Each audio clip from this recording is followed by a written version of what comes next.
The snow in Chicago didn't fall so much as it attacked, driven by a biting wind that rattled the window panes of David's suburban home. Inside, the house was a staged version of holiday cheer. A 12-foot balsam fir stood in the corner, dripping in silver tinsel and hand-painted ornaments. Yet the air felt frozen. David sat at the mahogany dining table, his hands wrapped around a mug of coffee that had gone cold an hour ago. Across from him, Sarah, his wife of 7 years, was packing a suitcase with surgical precision. "I've already told you." "David," she said, her voice devoid of the warmth that had once defined their marriage. "Maya needs this. She needs to understand her roots, and she needs a real father figure in her life for the holidays." David felt a sharp, twisting pain in his chest. "I've been her father since she was 3, Sarah. I'm the one who stayed up with her during the night terrors. I'm the one who taught her how to ride a bike. I'm the one who pays for the private school and the braces." Sarah stopped folding a cashmere sweater and looked at him. Her eyes were hard, like flint. "And Julian is her biological father. He's changed, David. He's successful now. He has a house in Aspen, and he wants to make it up to her.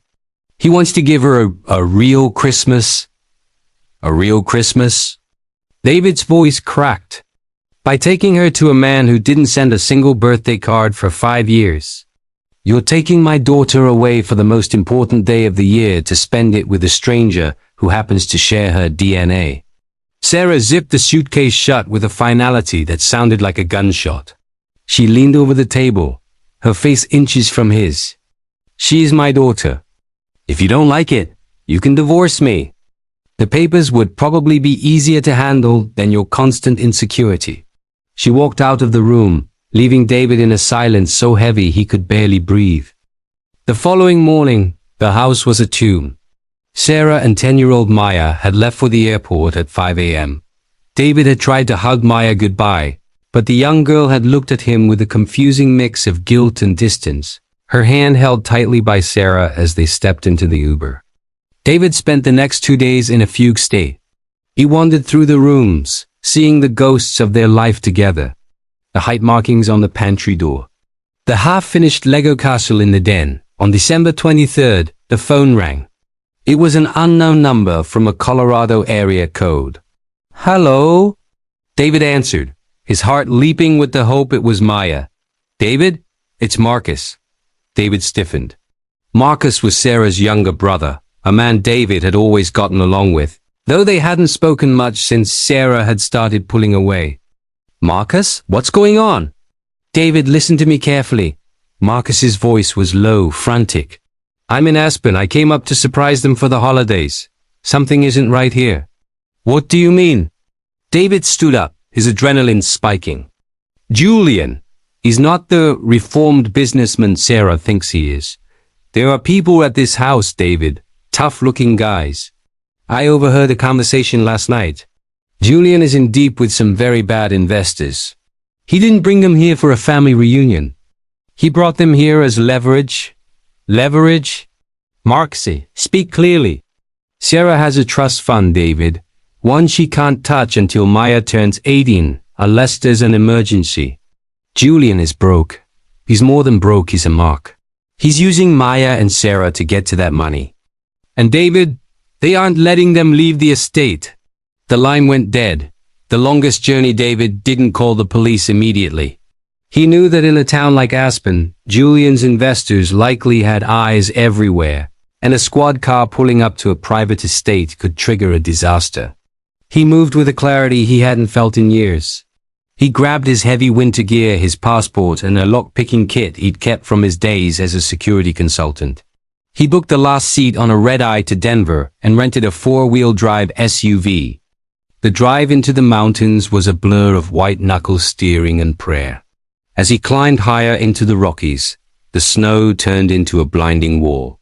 His mind raced with images of Maya, her laugh, the way she crinkled her nose when she ate broccoli, the way she used to call him Daddy Goat because of his scratchy beard. Love isn't biology, David thought, his knuckles white on the steering wheel. Love is showing up. He reached the outskirts of Aspen at 2 a.m. on Christmas Eve. The address Marcus had whispered was a sprawling mansion tucked behind a forest of pine trees. 3 miles past the main ski resort. The shadow in the snow. David parked a half-mile away and hiked through the waist-deep snow. His breath came in ragged gasps, the high altitude burning his lungs. He approached the perimeter of the Julians' estate. It was a fortress of glass and stone. Through a massive floor-to-ceiling window, he saw a flickering fire in the hearth. And then he saw them. Sarah was sitting on a sofa, looking pale and terrified. Maya was huddled next to her, clutching a stuffed rabbit David had bought her 3 years ago. Standing by the fireplace was Julian, tall, handsome, and looking utterly manic. 2 other men, dressed in dark tactical gear, stood by the doors. David felt a surge of cold, calculating fury. He didn't have a weapon, but he knew the layout of these high-end mountain homes. They all had service entrances near the garage. He moved like a shadow. He bypassed the electronic gate by shorting the exterior sensor, a trick he'd learned a lifetime ago. He slipped into the mudroom, the warmth of the house hitting him like a physical blow. He heard voices coming from the kitchen. "Just sign the damn papers, Sarah," Julian's voice hissed. "It's a loan. I'll pay it back. But if you don't, these gentlemen are going to take Maya for a little ski trip that she won't come back from." "You're a monster," Sarah sobbed. The sound of her weeping, the woman who had told David to divorce her just days ago, sent a pang of pity through him. But it was quickly eclipsed by the need to protect Maya. David slipped into the hallway. He saw Maya sitting alone in the library now. The men had moved Sarah into the office to sign the documents. He crept into the library. Maya looked up, her eyes widening. David put a finger to his lips. "Daddy?" She whispered, the word a tiny, fragile thread. "I'm here, Bug," David breathed, scooping her up. Tears pricked his eyes as she buried her face in his neck. "I'm here. We're going to get Mommy, and we're going home." The breaking point, getting Sarah out, was harder. David hid Maya in a pantry near the service exit and moved toward the office. He didn't use finesse. He grabbed a heavy bronze bust from a pedestal in the hallway and threw it through the glass door of the office. The explosion of shards created the chaos he needed. As the guards lunged toward the sound, David tackled the first one, using the man's momentum to send him crashing into a glass coffee table. Julian lunged for a draw, likely a gun, but David was faster. He delivered a crushing blow to Julian's jaw that sent the man sprawling. "Sarah! Go! To the pantry!" David screamed. Sarah didn't hesitate. She ran. David faced the second guard, a man twice his size. He took a hit to the ribs that cracked bone, but he didn't feel the pain. He felt only the primal urge to be the wall between his family and the world. He used a lamp to deflect the knife thrust, then landed a desperate, heavy kick to the man's knee. He didn't stay to finish the fight. He turned and sprinted toward the pantry. He grabbed Maya with one arm and Sarah's hand with the other. They burst out into the freezing night, sprinting toward the woods. Behind them, shouts echoed across the snow, and the roar of an engine ignited. They reached the SUV just as headlights crested the hill behind them. David floored it. The vehicle fishtailed, tires screaming on the ice. Before catching grip, a different kind of morning, they didn't stop until they reached a police station in Eagle, 40 miles away. As the sun began to rise on Christmas morning, the 3 of them sat in a drab fluorescent-lit waiting room. David's ribs were purple, and his face was smeared with dried blood and soot. Sarah sat across from him, her head in her hands. Maya was asleep on David's lap, her small hand tucked into his pocket. "David," Sarah said softly. He looked up. The hardness in her eyes was gone, replaced by a devastating raw shame. I thought I was doing the right thing for her," she whispered, tears streaming down her face. "I thought I was giving her what she was missing. I was so blinded by my own guilt over the divorce from Julian that I tried to rewrite history." David looked at the daughter sleeping on his lap. "You told me to divorce you if I didn't like it." Sarah let out a broken sob. "I was wrong. I was so incredibly wrong. You didn't just show up for her today, David. You've been showing up for 7 years. He was her father for a second. You're her father for a lifetime." She reached out, her hand trembling, and touched David's bruised knuckles. "Can you ever forgive me?" Not for the danger, I know I can't ask for that yet, but for doubting who you are to us.